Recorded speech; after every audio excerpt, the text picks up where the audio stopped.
गुरुर्विष्णू गुरुर्देवो महेश्वरः गुरुः साक्षात् परब्रह्म तस्मै श्री गुरवे नमः. हरि ओम तत्सत. सर्व अभ्यास करणाऱ्या मंडळींना आणि श्री गुरूंना नमस्कार करतो आणि आजच्या अभ्यासाला सुरुवात करतो. आजचा जो हरिपाठातला श्री ज्ञानदेवांच्या हरिपाठातला 23वा अभंग आहे. अभंग क्रमांक 23. 7-5 दशकांचा मेळा, एकतत्वी कळा दावी हरी. तैसे नवे नाम सर्व मार्गा वरिष्ठ, येथे काही कष्ट न लगती. अजपा जपणे उलट प्राणाचा, तेथेही मनाचा निर्धारू असे. ज्ञानदेवा जिणे नामेविण व्यर्थ, रामकृष्णी पंथ क्रमियला. सरळ सरळ अर्थ आहे, पण जितकी गोष्ट सरळ वाटते तेवढी नाम घेणं ही गोष्ट सरळ नाही आहे. कारण आपण सगळे विचार करणारे साधक आहोत आणि विचार करणाऱ्याला प्रत्येक गोष्ट ही प्रूफ सहित हवी असते. आणि ती सगळी प्रूफ सहित जी काय मांडणी आहे ती सगळी श्री ज्ञानदेवांनी केलेली आहे. 7-5 दशकांचा मेळा, एकतत्वी कळा दावी हरी. म्हणजे या जगातील सर्व गोष्टी, या 7-5 दशक म्हणजे काय आहे तो विचार आपण त्या अर्थाचा म्हणजे त्या चरणाचा विचार करू तेव्हा करू. पण लक्षात घ्यायचं आहे की 7-5 दशकांचा मेळा हा मेळावा कसा आहे, तर तो सगळा मेळावा आद्यस्थ आहे. थोडक्यातला विचार आत्ता इथे मांडतोय आणि तो आद्यस्थ आहे. मग या आद्यस्थाला अधिष्ठानाशिवाय सत्ता नसते. या न्यायाने हरीच त्याचं अधिष्ठान आहे. एकतत्वी कळा दावी हरी. दावी शब्दाचा अर्थ प्रकाशन होणे. आता त्याचं प्रकाशन होणे किंवा त्याच्या सत्तेवर भासणे म्हणजे हे जग नावाची जी गोष्ट आहे ती हरीच्या सत्तेवर म्हणजे ब्रह्मस्वरूपाच्या सत्तेवर भासते. हा एवढा विचार इथे मांडलेला आहे. तैसे नवे नाम सर्व मार्गा वरिष्ठ, येथे काही कष्ट न लगती. तैसे नव्हे. आता तैसे नव्हे या शब्दाचा अर्थ इतर साधनांप्रमाणे म्हणजे इतर जी साधनं आहेत, उदाहरणार्थ ज्ञानलक्षणा भक्तीतलं विचार साधन किंवा योगलक्षणा भक्तीतलं अष्टांग योगाचं साधन, तैसे नव्हे. त्याच्यापेक्षा हे नामसाधन जे आहे ते सर्व मार्गावरिष्ठ म्हणजे ते सर्व मार्गाला वरिष्ठ आहे. या सर्व मार्गांपेक्षा ते वरिष्ठ आहे आणि सोपं आहे. ही भूमिका तिथं मांडलेली आहे. आणि मग म्हणतायत येथे काही कष्ट न लगती, म्हणून नाम घ्यायला काही कष्ट लागत नाही, म्हणून नाम घेणं हे सर्वात सोपं साधन आहे. हा विचार आहे. अजपा जपणे उलट प्राणाचा, तेथेही मनाचा निर्धारू असे. म्हणजे अजपा जपाचा विचार इथे मांडलेला आहे, पण तिथेही मनाचा निर्धार हा मोठा असावा लागतो. प्राणांचं संयमन तिथे आहे. पण ही सर्व गोष्ट अजपा जपाची ही नामसाधनेमध्ये सहजपणे सिद्ध होत असेल तर आपण कष्टदायक साधनं का करावी, असं ज्ञानदेवांचं आपल्यापुढे मांडणं आहे. ज्ञानदेवा जिणे नामविण व्यर्थ. ज्ञानदेवांनी स्पष्ट सांगितलं की नामाशिवायचं जीवन हे व्यर्थ जीवन आहे. आणि म्हणून मी रामकृष्णी पंथ क्रमियला. म्हणून श्री ज्ञानदेव म्हणतात की मी या सर्व साधनांचा विचार करून रामकृष्ण नामस्मरण करण्याचा पंथ क्रमियलेला आहे. आणि असं अनुभव घेऊन नामसाधनेचा विचार श्री ज्ञानदेव आपल्याला सांगतायत. यासाठी आपल्याला नाम घेण्याशिवाय दुसरा काही पर्याय नाहीये. एवढा विचार जरी आपल्या अंतःकरणामध्ये सिद्ध झाला तर मी नाम घ्यायला सहजपणे सुरुवात करू शकतो. एवढी भूमिका आपल्या दृष्टीने खूप महत्त्वाची आहे. आता पहिल्या चरणाचा विचार जेव्हा करायची वेळ येते, 7-5 दशकांचा मेळा, एकतत्वी कळा दावी हरी. म्हणजे आपलं महत्त्वाचं त्यातलं चिंतन काय आहे, एकतत्वी कळा दावी हरी. म्हणजे या सगळ्यांचं प्रकाशन म्हणजे या सगळ्यांचं दिसून कळणं. मुख्य विचार काय आहे, ते कळणं जे आहे ना ते कोणाच्या प्रकाशात आहे, तर ते स्वसंवेद्य आत्मस्वरूपाच्या प्रकाशात आहे. आणि ते स्वसंवेद्य आत्मस्वरूप हरी झालेलं असल्यामुळे हरीच्या प्रकाशात हे मला दिसून सगळं कळतं. एवढा विचार जर का माझ्या अंतःकरणात पक्का झाला तर मग माझं नाम घेणं जे आहे ते अधिक ब्राईट होऊ शकतं. म्हणजे त्या नाम घेण्याला एक सुंदर उंची तयार होते आणि तीच उंची मला माझ्या स्वरूपापर्यंत घेऊन जाऊ शकते. हा विचार इथे खरा महत्त्वाचा आहे. आता 7 दर्शनं आहेत वैशेषिक, नंतर हे सगळी जी काय दर्शनं आहेत ती सगळी दर्शनं आपल्या पुढे येतात. पूर्वपक्षी हे सगळे येतात, पण त्याच्यामध्ये मूळ मुद्दा आहे तो उत्तर पक्षी लोकांचा, म्हणजे अद्वैत चिंतन करणाऱ्याचा मुद्दा आहे. मग वैशेषिक दर्शनात द्रव्य गुण कर्म, नंतर सामान्य विशेष समवाय असे सगळे विचार, नंतर पाच प्राण, पाच नंतर डोळा क्षेत्र अन्न व मन, शब्दादी पाच तन्मात्रा, प्राण डोळा क्षेत्र ज्योती व मन, पाच महाभूते, हे सगळे जे काय पाच पाचांचा ग्रुप आहे, सात पाच, साताचा एक ग्रुप सांगितला तो दर्शनांचा ग्रुप, पाचांचा एक ग्रुप सांगितला ती पंचमहाभूत पाच प्राण वगैरे हे ते असा एक ग्रुप, त्यानंतर तीन दशकांचा मेळावा म्हणजे काय आहे या तीन तीनचा एक ग्रुप आहे. आता ही सगळी मिळून जेव्हा तत्वांचा विचार निर्माण होतो आपल्या अंतःकरणांमध्ये, तेव्हा मात्र तीन गुण, तीन अवस्था, तीन महाभूते, काही ठिकाणी पंचमहाभूतांचा विचार आहे, काही ठिकाणी त्रिवृत्करणाचा विचार आहे, काही ठिकाणी पंचीकरणाचा विचार आहे. म्हणजे ही सगळी जेव्हा विचारधारा आपल्या पुढे येते त्यावेळी ही सगळी दर्शनं वगैरे ही निर्माण झालेली आहे. पण या सर्वांमध्ये मात्र श्रेष्ठ साधन काय आहे ती भूमिका आपल्या पुढे मांडतायत एकतत्वी कळा दावी हरी. म्हणजे या सर्व गोष्टींचं प्रकाशन जे आहे त्या एका हरीच्या प्रकाशात, म्हणजे एक हरिरूप आत्मप्रकाशात हे सगळ्या या संतांनी लिहिलेल्या ग्रंथांचं प्रकाशन, नंतर संतांनी लिहिलेल्या सर्व गोष्टींचं प्रकाशन होतं. म्हणून या पूर्व पक्षी लोकांच्या नादी न लागता आपण अद्वैत चिंतनाच्या नादी लागावं, म्हणजेच याचा अर्थ अद्वैत चिंतनाचा नाद धरावा अशी भूमिका त्या ठिकाणी आहे. आणि तोच नाद हरिनामाचा नाद आहे आणि तो हरिनामाचा नाद मला माझ्या आनंदापर्यंत घेऊन जातो, ही भूमिका आपल्या पुढे मांडायची. पंच ज्ञानेंद्रिये, पंचकर्मेंद्रिये या निमित्ताने तो दशकांचा मेळा आपल्या पुढे आला. पण ही सर्व माहिती, ही सर्व तत्व माहिती ही जरी आपण बारीकीने अभ्यास केली तरी एकच माहिती तयार आपल्या अंतःकरणात होते, ती म्हणजे ही सर्व तत्व अध्यासिक आहेत, म्हणजे अध्यस्त आहेत. म्हणून ही सर्व तत्व 25 तत्व आता हरिपाठामध्ये 25 तत्व मांडली, त्यानंतर श्री ज्ञानदेवांनी या ज्ञानेश्वरीमध्ये 36 तत्व मांडली आणि श्री समर्थ रामदास स्वामींनी 82 तत्व मांडली. पण ही सगळी तत्व जी आहेत ती जन्माला आलेली आहेत, निर्माण झालेली आहेत, त्यांना स्वतंत्र अस्तित्व नाही. त्यांचं अस्तित्व एका हरितत्वावर अवलंबून आहे, त्यांचं अस्तित्व एका हरीच्या प्रकाशात मला दिसून कळतं. म्हणून इथे ही सर्व तत्व हरीच्या सत्तेवर अध्यस्त रूपाने भासतात. मग आता त्याचा विचार कसा तयार करायचा? समर्थांनी सांगितलं ही तत्व सगळी अध्यस्त आहेत. मग हिशोब झाला मायेचा, निवाडा झाला तत्वांचा. आता या 82 तत्वांचा निवाडा जेव्हा करायची वेळ येते तेव्हा ही तत्व एक तर माईक तरी ठरवावी लागतात, आणि ती माईक जर ठरवायची असेल तर ती माईक ठरवणारी बुद्धी आपल्या अंतःकरणात तयार व्हावी लागते, आणि ती हरिनामाने आपली अंतःकरण वृत्ती तयार होते. आणि थोड्याशा विचारांनी की अरे 82 तत्व विस्तारित सांगितली, त्या मानाने 36 तत्व आहेत, त्या मानाने 25 तत्व आहे. मग हरिपाठाचा अधिकारी केवढा श्रेष्ठ आहे. पण लोकांना कळत नाही. लोकांना वाटतं ते काय नामच घ्यायचंय. अहो नाम घ्यायचंय, मग एकदा घ्यायचा प्रयत्न करा म्हणजे लक्षात येतं. बोलता वाटे झोपे. मग श्री तुकाराम महाराज अनपार्लमेंटरी भाषा बोलतात. मग तुकाराम महाराजांना लोक म्हणतात की नाही तुकाराम महाराज फार अवघड आहे. तसं नाहीये. हिशेब झाला मायेचा, निवाडा झाला तत्वांचा. साध्य होता साधनाचा ठाव नाही. म्हणून ही 82 तत्व माईक ठरवावी लागतात, मिथ्या ठरवावी लागतात. आणि ही मिथ्या ठरवण्यासाठी नामस्मरणातनं आपल्याला मिथ्या ठरवणारी अंतःकरण वृत्ती तयार करता येते.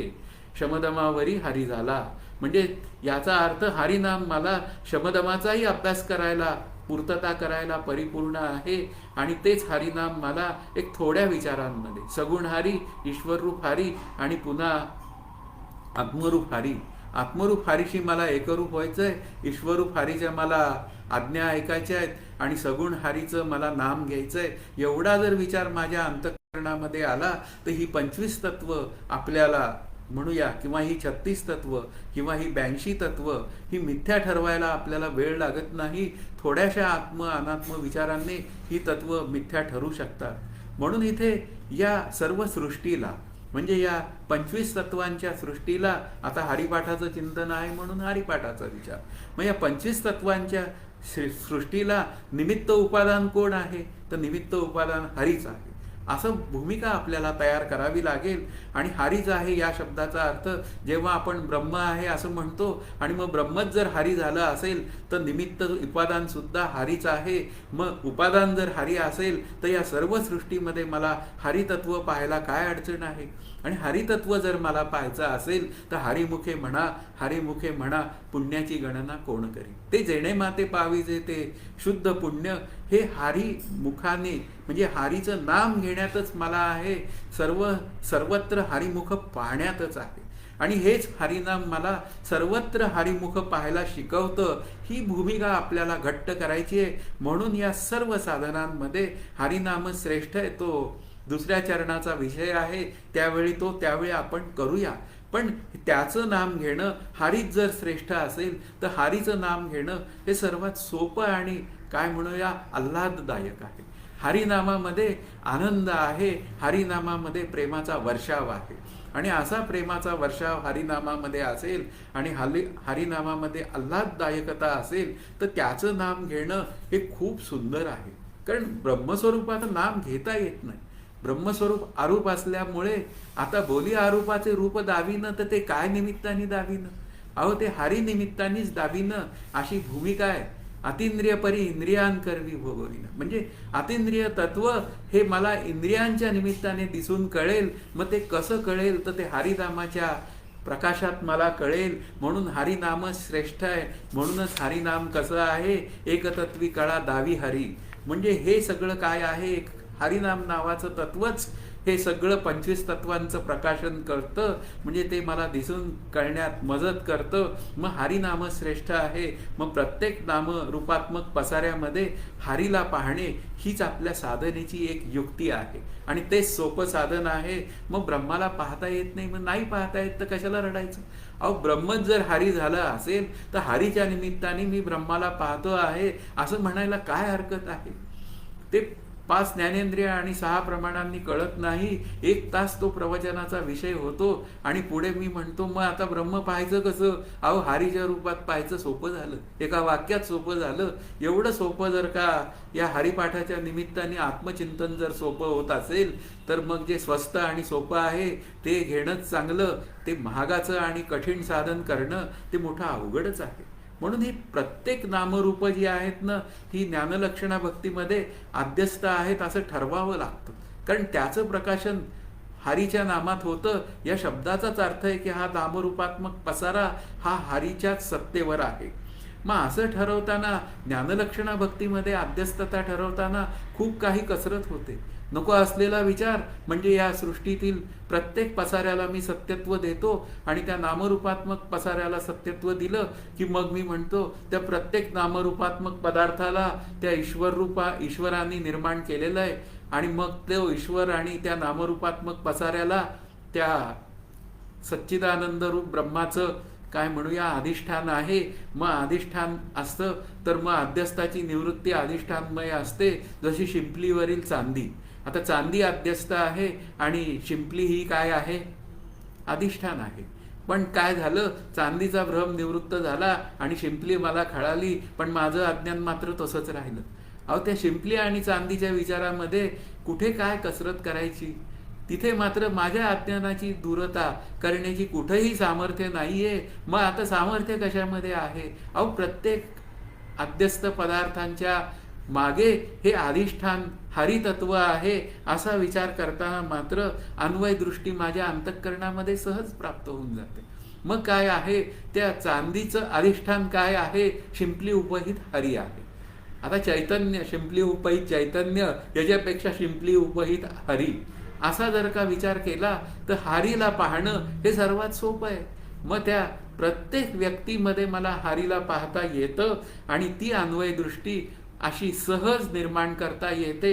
आणि मग ही अन्वय दृष्टी मला त्या अध्यस्थाचा फारसा विचार न करता प्रत्येक नामरूपात्मक पसाऱ्यामध्ये मी त्या आनंदाला पाहता पाहता पाहणे गेले दुरी अशी भूमिका जी माझ्या आनंदाची आहे ती मला सहज तयार करता येते.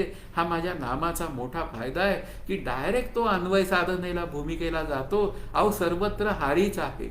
इथे अध्यस्थाची भाषा अंतःकरणात तयार होत नाही, पण अशी जर भाषा माझ्या अंतःकरणात असेल तर प्रत्येक ठिकाणी मी त्या हरीला पाहणं आणि हरीला पाहता पाहता माझ्या अंतःकरणामध्ये ती अन्वय दृष्टी तयार होणं हा खरा आपल्या अभ्यासाचा सोपा एक पर्याय आहे. म्हणून कसाही विचार करा, पण अध्यस्थाला अधिष्ठानाशिवाय सत्ता नाही. अध्यस्थाची निवृत्ती अधिष्ठानमय आहे, म्हणजे अधिष्ठान हरिमय आहे. एवढा निर्णय करायला आपल्याला फारसे कष्ट पडण्याची काही आवश्यकता नाही. ज्ञानलक्षणा भक्तीमध्ये परोक्ष ज्ञानाचा विचार शब्द विचारातनं करावा लागतो, आणि ते करताना कधी कधी शब्द विचारही डोक्यावर चढतात, म्हणजे शब्दांचा अहंकार तयार होतो. मग ते पुढे म्हणतात की त्या परोक्ष ज्ञानाचं रूपांतर अपरोक्ष ज्ञानात झालं पाहिजे. म्हणजेच तिथे काय आहे, ती अपरोक्षता साधण्यासाठी अनात्मविचारांची पुन्हा निवृत्ती झाली पाहिजे आणि आत्मविचारांची पुन्हा तिथे सिद्धी झाली पाहिजे. अहो, ज्या ज्या वेळी अनात्मविचार येतो त्या त्यावेळी त्याला छेद देण्यासाठी तो आत्मविचार माझ्या अंतःकरणात स्थिर राहावा अशी जर भूमिका असेल तर ते अंतःकरण शुद्ध आणि शांत असावं लागतं. आणि असं शुद्ध आणि शांत अंतःकरण मला ठेवायचं असेल तर त्याची शुद्ध आणि शांत अंतःकरणाची वृत्ती तयार करण्याचं काम सुद्धा नामसाधन करतं, कारण नामसाधनेमध्ये निष्काम कर्म आणि निष्काम उपासनेचा अंतर्भाव आहे. अशा पद्धतीने नाम तिहेरी आहे. ते माझ्या अज्ञानाचीही निवृत्ती करतं, ते मला स्थिरही अंतःकरणाची भूमिका तयार करून देतं, आणि ते मला निष्काम कर्म म्हणजे शुद्ध कर्म करायला लावतं. एवढं सगळं जर का एका ठिकाणी मिळत असेल तर नामसाधनाने आपल्याला अंतःकरणामध्ये त्या ज्ञानाची अपरोक्षता सहज सिद्ध होते आणि ती अधिक समृद्ध असते. मुख्य विचार काय आहे, समृद्ध असते अशी का भूमिका मी मांडतोय की ज्ञानलक्षणा भक्तीतनं सिद्ध होणारी जी काय आनंदाची अवस्था आहे ना, ती व्यवहार करताना बाधितानुवृत्तीने व्यवहार करा असं सांगते. पण इथे प्रत्येक व्यवहार नामाचा आहे. कोणी गोविंद घ्या, कोणी गोपाळ घ्या. आता गोविंद आणि गोपाळाचा व्यवहार म्हणजे आनंदाचा व्यवहार, म्हणजे निर्विकल्पातला व्यवहार, आणि तिथे कुठे आली बाधितानुवृत्ती. अशा पद्धतीने मी सहज नामकार वृत्तीमध्ये माझं साधन हे श्रेष्ठपणाने पुढे नेऊ शकतो. म्हणून आपल्याला नाम घेण्याशिवाय काही पर्याय नाही, एवढी भूमिका आपल्या अंतःकरणात तयार व्हावी. हा एवढ्या 7-5 तीन दशकांचा मेळा एकतत्वी कळा दावी हरी, म्हणजे त्या एकतत्व हरीलाच आपण जाणून घेण्याचा प्रयत्न करायचा. आणि मग या जगाचं चिंतन जर सोडायचं असेल तर मग केवळ काय करावं, त्या आनंदाचं चिंतन करावं आणि ते हरिनामातनं चिंतन करावं. म्हणून श्री ज्ञानदेव आपल्याला सतत कानी कपाळी ओरडून सांगतायत आपल्या, हरिमुखे म्हणा, हरिमुखे म्हणा, हरिमुखे म्हणा, हरिमुखे म्हणा. हा विचार सतत येणारच आहे. असं झालं पाहिजे की बाबा रे, हरिमुखे म्हणा, हरिमुखे म्हणा. इतकं माझ्या कानात सांगितलं झालं की मी मेल्यावर सुद्धा उठून बसलो हरिनाम करायला. इतकी आपली तयारी हरिनामाची झाली पाहिजे की तो मरतानाही त्या म्हणूया हरीचाच श्वास घेत गेला पाहिजे. मग ॲक्सिडेंटमध्ये एक संत वारले. ते संत वारल्यावर जेव्हा त्यांच्या अस्थींचं विसर्जन करायची वेळ आली, त्या संतांचं नाव मला आता आठवेना, पण जेव्हा अस्थींचं विसर्जन करायची वेळ आली त्यांच्याबरोबर अनेक जण गेले. अहो, मग त्यांच्या अस्थी कशा शोधायच्या? तर त्यावेळी एक दुसरे संत पदाची व्यक्ती होती. काही काळजी करू नका, प्रत्येक तिथलं हाडूक घ्या, कानाला लावा, आणि कानाला लावल्यावर ज्या हाडातनं नामाचा गजर येतोय ते त्या संतांचं हाड आहे, एवढं लक्षात ठेवा. ते नाम जे आहे ना, ते हाडी मासी खिळतं, म्हणजे ते हाडामासामध्ये रुतून जातं, आणि असं रुतलेलं अंतःकरणातलं नाम जे आहे ते सर्व शरीर भर पसरतं. ते शरीरमय होऊन जातं, म्हणजे ते शरीर नाममय होऊन जातं असंही म्हणा. आणि अशा पद्धतीने ते सर्व प्रकाशन जर हरीच्या नामात होत असेल तर मग हरिनाम घेणं हेच सर्वश्रेष्ठ साधन आहे, असा त्या पहिल्या चरणाचा एक अर्थ तयार होतो. आता आपण दुसऱ्या चरणाकडे जाऊया. तैसे नवे नाम सर्व मार्गा वरिष्ठ, येथे काही कष्ट न लगती. तैसे नवे, आता इथं कॉमा आहे. नाम सर्व मार्गा वरिष्ठ, म्हणजे नाम हे सर्व मार्गांमध्ये वरिष्ठ आहे. येथे काही कष्ट न लगती. अहो, नाम घ्यायला काय कष्ट लागतंय? संत म्हणतात, अरे तुला नाम घ्यायला तुझ्या बापाचं काय जातंय? ही भूमिका मांडतात. गोंदवलेकर महाराज स्पष्ट बोलतात. मग ते काय म्हणतात, अरे तुला नाम घ्यायला तुझ्या बापाचं काय जात आहे? अहो आमच्या बापाचं काहीच जात नाही, आम्ही नाम घ्यायला तयार आहोत गोंदवलेकर महाराज. यामध्ये काही शंकाच घ्यायचं कारण नाही. आपल्याला संत काय सांगतात ना, सरळ सांगतात ना, सॉफ्टली ज्ञानदेव सांगतात ना, ते पटत नाही कधी. कारण का, मी आहे निगरगट्ट, मग निगरगट्ट पाहिजे तर जा मग गोंदवलेकर महाराजांकडे, आणि गोंदवलेकर महाराजांकडे जाऊन जरा एखादा रट्टा खा आणि ये ज्ञानदेवांकडे सॉफ्ट होऊन. अशी एक भूमिका आहे. म्हणून तैसे नव्हे. आता तैसे नव्हे या शब्दाचा अर्थ इतर ज्ञानांची जी काय साधनं आहेत ती आणि योग साधनं जी आहेत त्यापेक्षा हे नाम साधन वेगळं आहे. आता मुख्य मुद्दा काय आहे, ते थोडंसं वेगळं आहे. या शब्दामध्ये ते काय वेगळेपणा आहे? अहो ही सगळी साधनं अवघड आहेत हो. ज्ञानदेव सांगतात, मी सांगत नाही. ज्ञानदेव काय म्हणतात, योग याग विधी येणे नोहे सिद्धी. अहो ती सगळी साधनं अवघड, आणि त्या साधनांमध्ये माझी वृत्ती टिकवणं म्हणजे त्या पुन्हा त्या आत्मविचारांमध्ये सतत वृत्ती करायची, म्हणजे ते 1 पान 2 पान वाचायचं आणि ते वाचून पुन्हा त्यातला काय म्हणूया मनन करायचं, आणि मनन करून पुन्हा निधिध्यासनात जायचं. आता निधिध्यासन म्हणजे काय?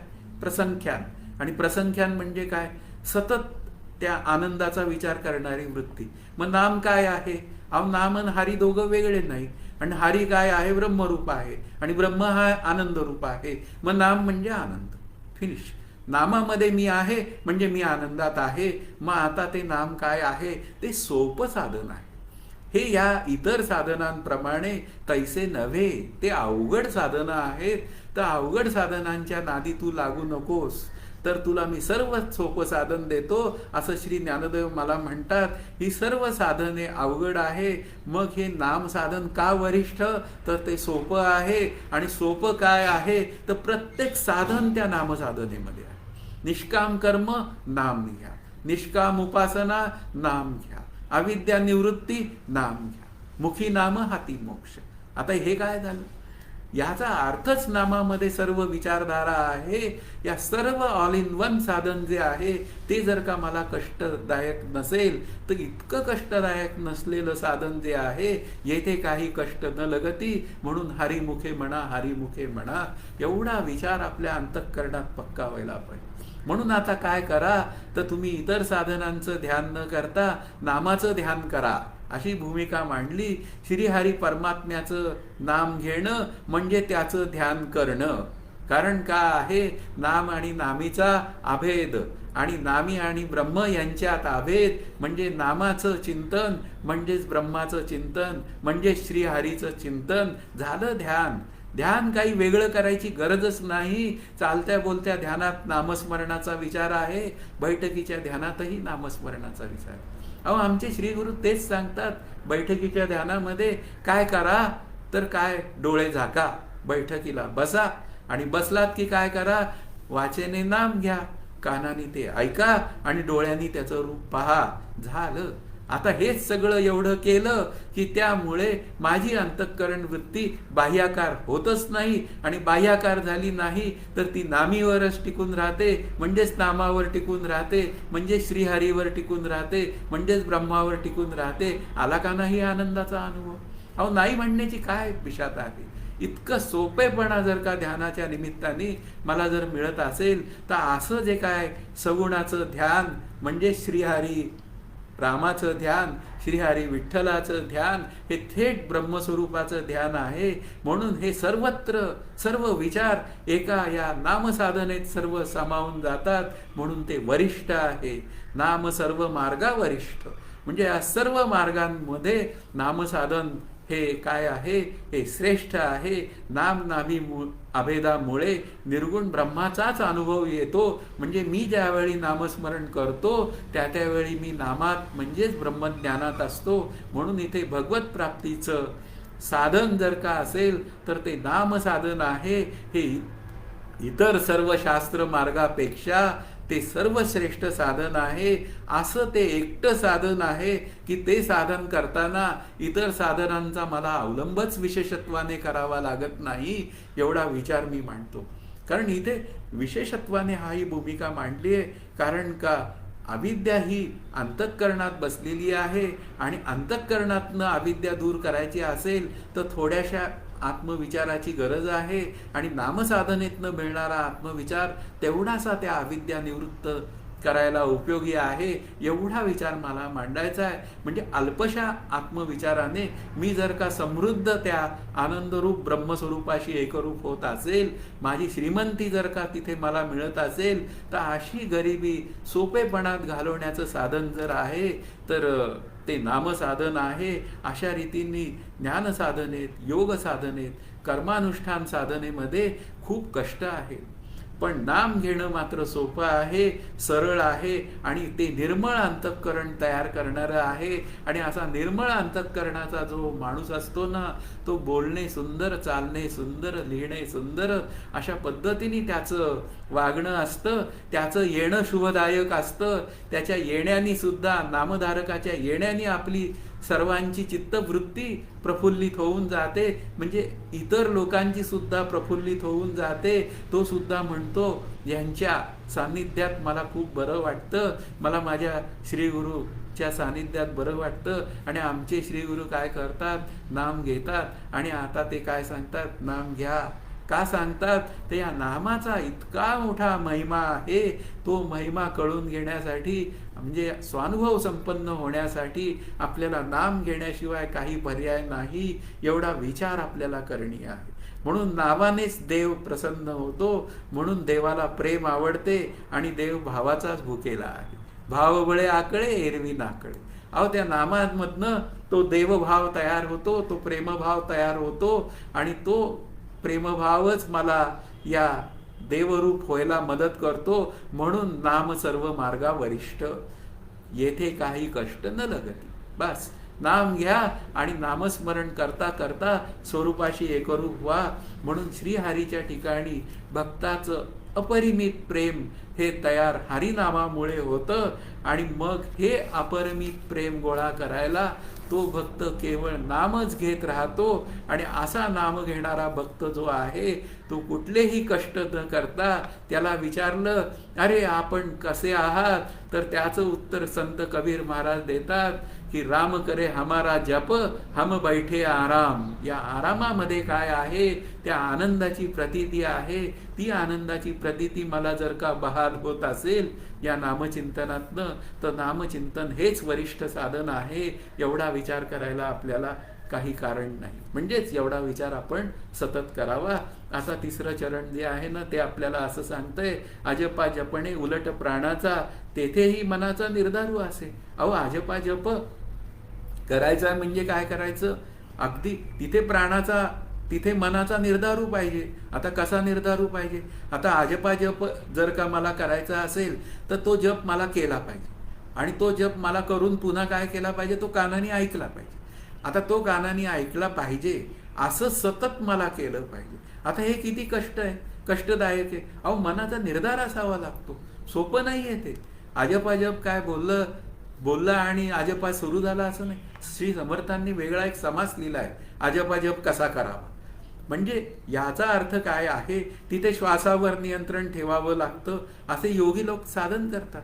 ते उलट प्राणाचा, त्या प्राणांवर काय करावं लागतं, ते लक्ष ठेवावं लागतं. आणि मग ते लक्ष ठेवण्याचे कष्ट, वृत्ती बाहेर जाण्याची शक्यता इत्यादी कष्ट या साधनेत आहेत. हे सगळे कष्ट जर का आपल्याला दूर करायचे असतील, तर श्री गुलाबराव महाराज ध्यानाची व्याख्या करतात. फार सोपी व्याख्या करतात. आणि ती व्याख्या मला अतिशय पटली, म्हणून मी आज तुमच्या पुढे ती मांडतो. वाणीने केलेला ज्ञानजप परमेश्वराच्या ठिकाणी अर्पण करून तो मानस झाला म्हणजे ध्यान झाले. बस, आता आणखीन काय ध्यानाची अवस्था पाहिजे. अहो, वाणीने केलेला जप, आता आपल्याला काय करायचंय, तो आजपा तयार करायचा आहे. अहो, आजपा तयार करायला योग्याच्या जवळ जायची काही गरज नाही. श्री गुलाबराव महाराजांकडे जा, श्री बाबाजी महाराजांकडे जा. आणि आता ते दोघंही शरीराने उपलब्ध नाहीत, तर शरीराने उपलब्ध असलेल्या माझ्या श्री गुरूंकडे जा. आता तेही ते सांगतील, अरे बाबा तू नाम घे. हीच भूमिका ते मांडतायत. आणि मग गुलाबराव महाराज आणि त्यांच्या सांगण्यात काहीच फरक नाही. मग वाणीने केलेला ज्ञानजप, आता काय करायचा, प्रत्येक कर्मच जर त्याला अर्पण करायचंय, प्राप्ती कोणाची करून घ्यायची आहे? मला श्रीहरीची प्राप्ती करून घ्यायची, आणि श्रीहरीची प्राप्ती ही निष्काम कर्माने आहे, ती इतर काही मागण्यांमध्ये सकामतेमध्ये नाही आहे. मग परमेश्वराची प्राप्ती एवढ्याच उद्देशाने माझं नाम मी घेत असेल, आणि तो जर का नाम घेण्याचा मी विचार करत असेल, तर ते नाम परमेश्वराला सहजच अर्पण आहे. इथे प्रत्येक कृती मला परमेश्वराला अर्पण करून करायची आहे. नामातली प्रत्येक कृती ही परमेश्वराला अर्पण आहे. परमेश्वरा, मला तुझ्या प्राप्तीशिवाय दुसरं काही नकोच. आता हे असं नकोच म्हणून जे काय इतर मला गोष्टी नकोच, तूच मला हवा, ओनली यू, अशा पद्धतीने इथं ओनली विठ्ठल, ओनली श्री गुरु एवढा विचार जर का प्राप्तीचा असेल, तर इतर सर्व गोष्टी शांत होऊन जातात. आणि तोच हरिनामाचा जप वाणीने केलेला, वाणी कष्ट पावते आणि तो मानस म्हणूया विचारांमध्ये येतो, त्या मनामध्ये तो जाऊन जप बसतो. म्हणून तो मानस झाला की त्याचं ध्यान झालं, त्या मानस जपामध्ये सहजता. तिथे राम करे हमारा जप, हम बैठे आराम. तो मानस होणं या शब्दाचा अर्थ ते जप करण्यामध्ये सहजता येणं, ही भूमिका आपल्याला लक्षात ठेवावी. म्हणून इथे या नामसाधनेने हा अजपा जप सुद्धा मला साधता येतो, एवढा विचार आपल्याला लक्षात घ्यायचा आहे. मग आता योग्यांना सुद्धा ओंकाराचा जप करावा लागतो की नाही? आहे, कष्टप्रदता आहे, मग ऐकावाही लागतो का नाही? मग आता काय आहे, तेही करावा लागतोय. बर, तिथे सहजता यावी लागते असं काही आहे का? हो आहे ना, पण हे सगळं काय आहे? हे कष्टप्रद आहे. हो, मग आता इथे काय आहे? त्या योग्याला खूप काही ठिकाणी लक्ष द्यावं लागतं, ती अष्टांग साधनं करावी लागतात. इथं मात्र काय आहे? सहज बसला, ठाईचं वैसून करा एकचित्त, बसला नामाला, काही अडचण नाही, उठला घे नाम. अशा पद्धतीने बसता उठता हरुष काळी विषम काळी, काय जे काय आहे, पर्व काळी किंवा पर्व न काळी, सर्व काळी नाम घेतच जावं. कुठलाच दोष नाही, कुठलं निर्दोष नाम हे जे आहे ते कुठलाही दोष विरहित असलेलं साधन हे आपल्याला करता येतं. योग्याला कितीतरी गोष्टी आपल्याला तिथे त्याला प्रमाण तयार कराव्या लागतात. शांत हे असावं लागतं, वन असावं लागतं. इथं काही नाही. इथं काय आहे? जी आहे स्थिती आहे त्या घरात, आहे त्या परिस्थितीत, आहे त्या देहानिशी, बस. काय आहे ते केवळ नामचिंतन आहे, ते केवळ हरिमुखे म्हणा, हरिमुखे म्हणा आहे. म्हणून हे असं कष्टप्रदता नसलेलं जे साधन आहे ते सगळं हरिनाम हेच साधन आहे. बरं, पुढे जाऊन विचार करायची वेळ येते तेव्हा श्री बाबाजी महाराज म्हणतात, नामा म्हणे नाम ओंकाराचे मूळ. आता नामा म्हणे म्हणजे नामदेव महाराज म्हणे, उदय नाही म्हणे. इथे बघा, नामदेव महाराज असं म्हणतायत, नाम ओंकाराचे मूळ आहे. हा योगी जे ओंकार साधन करतो त्या ओंकाराचं मूळ जर का नाम आहे, म्हणजेच हरी आहे, म्हणजेच ब्रह्म आहे, तर मग ब्रह्म ते केवळ विटेवरी. अहो, ते आमचं ब्रह्म जे आहे, आली एकादशी, आता उद्याला वारीला निघायचं. मग वारीला निघायचं तर काय करायचं? हरिनामात वारीला निघा. हरिनाम घेता घेता हरिनामाची वारी झाली, तिथे पुन्हा सगळे वारकरी भेटतात. ते पंढरपूरला वारकरी भेटलेला प्रत्येक वारकरी पांडुरंगमय. मग आता काय आहे? सगळा तो विटेवरी असलेला पांडुरंग, तो आता मला कधी दर्शनाला मी त्याची होतंय. मग त्याचं दर्शन घ्यायचं म्हणजे काय? त्या लाईनमध्ये उभं राहावं लागतं. अहो, काही लाईनमध्ये उभं राहू नका, तो बाहेर येऊन सर्व वारकऱ्यांच्या रूपात मला दर्शन देतोय, असं नामसाधनेतला विचार आहे. किती सोपं साधन होऊन जातं. मग ओंकाराचं मूळ ब्रह्म आणि ब्रह्मच हरी. मग आता हरीच जर का ओंकाराचं मूळ असेल तर मग हरिनाम घेणं हे किती सोपं आहे. म्हणून आजपा जपणे उलट प्राणाचा, तेथेही मनाचा निर्धारू असे, हे सांगण्यात कष्टप्रदता आहे. म्हणून आजपा जपाचा विचार नामसाधनेतनं व्हावा, ही भूमिका एवढी श्री ज्ञानदेवांनी मांडली आहे. म्हणून इथे मनाला समजावून सांगण्याचं कामही नामच करतं. मी फक्त नाम घ्यावं आणि मग त्याचा इफेक्ट बघावा. हळूहळू माझं मन हे नाम घ्यायला सुरू होतं आणि ते नाम घेता घेता नामीमय म्हणजे विठ्ठलमय होऊन जातं. त्यालाच आपण ब्रह्ममय झालं असं म्हणतो. मग आता काय करायचं? आता पुढे जायचं आणि चौथा चरण म्हणजे शेवटचा चरण अभ्यास करायचा. ज्ञानदेवाजीने नामाविणं व्यर्थ. ज्ञानदेव म्हणतायत की नामाशिवायचं जीवन जे आहे ना, ते व्यर्थ जीवन आहे. स्पष्ट बोलतायत. रामकृष्णी पंथ क्रमी येला. म्हणून मी काय केलं, रामकृष्ण नामाचा पंथ स्वीकारला. स्पष्ट बोलताय. मग तुकाराम महाराजांचं उदाहरण आहे. तुकाराम महाराज अभंगात काय लिहितात, जीवना वेगळी मासोळी, तुका म्हणे तैसी तळमळी. जीवन शब्दाचा अर्थ पाणी. आता मासा जर का पाण्यातनं बाहेर काढला तर त्याची तडफड होते. त्याचं जीवन काय आहे, ते पाणीच आहे. पाण्यात राहणं हेच त्याचं जीवन आहे. मग आता माझं जीवन काय झालं पाहिजे, माझं जीवन हे नाममय जीवन झालं पाहिजे. मला एखाद्या वेळी नाम घ्यायला काही कामामुळे जर का अवसर मिळाला नाही तर माझी तळमळ झाली पाहिजे. आणि ती तळमळ माझी झाली तर नाम घेण्यासाठी मी पुन्हा त्या कामातनं एक क्षण मिळाला तरी मी तो फ्रॅक्शन ऑफ सेकंद नामामध्ये मी घालवेन. अशा पद्धतीने माझी तळमळ नाम घेण्याकडे झाली पाहिजे. मग पाण्यात माशाचे जीवन आनंदमय आहे, तसंच माझं जीवन नामातलं जीवन आनंदमय आहे. मग पाण्याच्या बाहेर तडफड आहे, मग नामाच्या बाहेरचं जीवन हे तडफडीचं जीवन आहे. लक्षात घ्या, तिथे जगत सत्यत्व दृष्टी आहे, नामसाधनेमध्ये हरिदृष्टी आहे. आणि हरिदृष्टी ही आनंदमय दृष्टी आहे, ती ब्रह्मदृष्टी आहे. थेट आनंदमय दृष्टीमध्ये जर का आपला प्रवेश असेल तर तो केवळ नामसाधनेमुळे आहे. म्हणून याप्रमाणे मला नामा वाचूंचं जीवन व्यर्थ जीवन आहे असं माझ्या अंतःकरणात तयार झालं पाहिजे. ते जीवन खरोखरीच दुःखमय असतं. कारण जगत सत्यत्व देह सत्यत्वातलं जीवन आहे ना, हे जीवन सगळं सुखदुःखमय असतं. आणि मी खऱ्या अर्थाने आनंदाचा ठेवा आहे, म्हणजे मी हरीच आहे, म्हणजेच हरिरूप आहे, असा विचार करायला काय हरकत आहे. म्हणून तुकाराम महाराज म्हणतात, मी सतत नाम घेतो, तुम्हीही घ्या. आणि ज्ञानदेव म्हणतात, जिणे नामाविणे व्यर्थ. म्हणजे नामाशिवायचं जीवन ते व्यर्थ जीवन आहे, ते तडफडणारं जीवन आहे. मग आता मी काय केलं, मग श्री ज्ञानदेव म्हणतात, या नामन्यायाने, आता नामन्याय हा एक नवीन न्याय तयार झाला. या नामन्यायाने मी रामकृष्णी पंथ क्रमी येला. म्हणून काय आहे, रामकृष्णी म्हणजे रामकृष्ण नाम न्याय. आता एक नवीन न्याय तयार झाला, तो न्याय करायचा. आणि तो न्याय काय आहे, या सर्व सृष्टीचा म्हणूया सत्यत्वाचा लोक करतो. म्हणून सर्व साधनांचा विचार केला. श्री ज्ञानदेव म्हणाले. आता ज्ञानदेव म्हणाले, ज्ञानदेव काय आहे, योगाचेही बॉस, ज्ञानलक्षणा भक्तीचेही बॉस. आणि पुन्हा सर्व साधनं त्यांनी करून पाहिलेली आहेत. आणि आता ते सर्व साधनं करून स्वतः अनुभव घेऊन सांगतायत, नाम घ्या, हरिमुखे म्हणा, हरिमुखे म्हणा. शेवटी रामकृष्ण हरिनामाचाच श्री ज्ञानदेवांनी मार्ग धरला. आणि मग श्री ज्ञानदेव काय म्हणतायत, तोच मार्ग अचूक आहे. अचूक आहे म्हणजे अजिबात तिथे तुमची फरफट होणार नाही. हे स्पष्ट श्री ज्ञानदेव मला सांगतात. नाम हे लक्ष रूप आहे, कारण नाम नामीचा अभेदच आहे. त्याच्यामध्ये साध्य साधन भाव संबंधच नाही. त्याच मार्गाने मी वाटचाल केली आणि अत्यंत निशंकपणे मी ती वाटचाल केली. आजही मी नाम घेत आहे आणि माझी वाटचाल अत्यंत निशंक आहे. हेच माझ्या सांप्रदायिकांचे आद्य कर्तव्य आहे.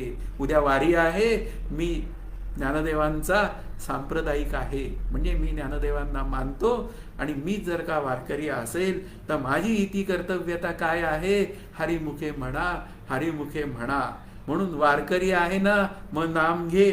मग आता अशी श्री सर्व वारकऱ्यांना श्री ज्ञानदेवांची आज्ञा आहे असं म्हणायला काही हरकत नाही. आणि तळमळीची प्रार्थनाही आहे असंही म्हणा. कारण का शेवटी आज्ञा आहे म्हटलं तर काही जणांना जरा आक्षेप येतो. पण माऊलीला मी काय करतो, मी माझ्या माऊलीला डोक्यावर घेऊन नाचतो. आणि माझी जी काय दृष्टी आहे ती केवळ माऊलींच्या चरणावर आहे. मग आता मला वारकरी व्हायचंय. मग आता वारकरी व्हायचंय या शब्दाचा अर्थ, समजा एखादी व्यक्ती वारीला नसेल जात, मग आता काय झालं, अहो नाम घेतोय ना तू, मग तू वारकरी. अशा पद्धतीने नाम घेणारा प्रत्येक व्यक्ती काय आहे, तो वारकरी आहे. आणि वारकरी होणे म्हणजे देवाचे होणे, आणि देवाचे होणे म्हणजे नाम घेणे, आणि नाम घेणे म्हणजे नामीशी अभेद साधणे, आणि नामीशी अभेद साधणे म्हणजे ब्रह्मरूप होणे. एवढं जर का पक्क जर का या नामानी माझ्या अंतःकरण वृत्तीमध्ये या सगळ्या गोष्टी जर का सहज सिद्ध होत असतील तर मग मला नाम घेण्याशिवाय काय पर्याय आहे. म्हणून इथे श्री संत ज्ञानदेव म्हणतात की हरिमुखे म्हणा, हरिमुखे म्हणा. या अभंगातनं आपल्याला नाम घेण्याशिवाय काही पर्याय नाही. एवढी गोष्ट सांगितली, तेवढी मला कळली आणि मी नाम घ्यायला लागलो की श्री ज्ञानदेवांनी म्हटलेलं मी ऐकलं असं म्हणता येतं. आपण सर्व मिळून नाम घेण्याचा प्रयत्न करूया आणि आजचं चिंतनाला रामराम देऊया. जय जय रघुवीर समर्थ. हरि ओम तत्सत. श्री रामकृष्णाय नमः.